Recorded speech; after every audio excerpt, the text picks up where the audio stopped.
അവൻ പറയാണ്, മക്കളെ, ഞാൻ ഒരനുഗ്രഹം തരാൻ ഒരുപാട് സഹിച്ചിട്ടുണ്ട്. ആ അനുഗ്രഹം നിനക്ക് വേണ്ട. നിനക്ക് ജോലി മതി, വീട് മതി, മക്കളെ മതി, മക്കളുടെ പഠനം മതി, ആരോഗ്യം മതി, സൗഖ്യം മതി.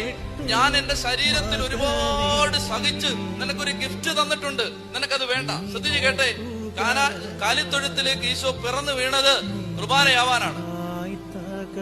ഈജിപ്തിലേക്ക് അമ്മയുടെ മാറിൽ പറ്റിക്കിടന്ന് -डिग्री ഉഷ്മാവാണ്, മഞ്ഞ് തണുത്തുറഞ്ഞു കിടക്കുന്ന മലഞ്ചെരുവുകളിലൂടെ അമ്മയുടെ മാറ് പറ്റി പലായനം ചെയ്തത് കുർബാനയാവാനാണ്. 30 വയസ്സ് വരെ ആരാലും അറിയപ്പെടാതെ തച്ചപ്പണി ചെയ്ത് വീട്ടിൽ കഴിഞ്ഞത് കുർബാനയാവാനാണ്. 3 കൊല്ലക്കാലം അവന്റെ പരസ്യ ജീവിതത്തിൽ നന്മ ചെയ്ത് ചുറ്റി സഞ്ചരിച്ചത് കുർബാനയാവാനാണ്. ഭ്രാന്തനെന്നും സുബോധമില്ലാത്തവനെന്നും മദ്യപാനിയെന്നും വേശ്യകളുടെ സ്നേഹിതനെന്നുമുള്ള വിളിപ്പേരുകൾ അവന് മീതെ ചാർത്തപ്പെട്ടത് അവൻ കുർബാനയാവാനാണ്. ഗെത്സമനിയിൽ കണ്ണുനീര് ചോര പോലെ പെയ്ത സന്ധിയിൽ ഒലിവമരത്തിന്റെ ചുവട്ടിൽ കൈമുട്ടുകൾ കുത്തിയിരുന്ന് പ്രാണവേദനയോടെ 33-കാരനായ മകൻ പൊട്ടിക്കരഞ്ഞുകൊണ്ട് അപ്പനോട് പറയും, ആകാശത്തിന്റെ അതിരുകൾക്കപ്പുറം എവിടെയോ മറഞ്ഞിരിക്കുന്ന എന്റെ അപ്പാ, കഴിയുമെങ്കിൽ ഈ പാനപാത്രം അകന്നു പോകണമേ എന്ന് പറഞ്ഞ് പൊട്ടിക്കരഞ്ഞത് കുർബാനയാവാനാണ്. ഒറ്റ രാത്രിയിൽ അവനെ 4 കോടതികൾ വിചാരണ ചെയ്തത് കുർബാനയാവാനാണ്.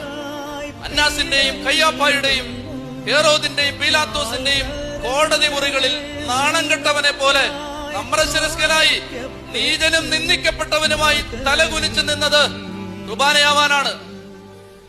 കൽത്തൂണിലേക്ക് കെട്ടിയിടപ്പെട്ട് കാരിരുമ്പിന്റെ കായബലമുള്ള പടയാളി ചാട്ടവാറുകൊണ്ട്, ചാട്ടവാറെന്ന് പറയുമ്പോ ഉരുക്കിൻ കഷണങ്ങളും ഈയക്കട്ടകളും കാരിരുമ്പാണികളും ചേർത്തുണ്ടാക്കിയ ഒരു മാരകായുധമായിരുന്നു ചാട്ട. ആ ചാട്ട കൊണ്ട് 33-കാരനായ ഒരു ചെറുപ്പക്കാരന്റെ മൃദുല ശരീരത്തിലേക്ക് കാരിരുമ്പിന്റെ കരുത്തുള്ള പടയാളി ആഞ്ഞടിക്കുമ്പോ ഓരോ അടി കൊള്ളുമ്പോൾ അടിക്ക് ശേഷം ചാട്ട തിരിച്ചു വരുമ്പോൾ മാംസക്കട്ടകൾ പറഞ്ഞു തൂങ്ങി ചാട്ടയോടൊപ്പം തിരികെ വരുന്ന മാരക മരണവേദന സഹിച്ചത് കുർബാനയാവാനാണ്.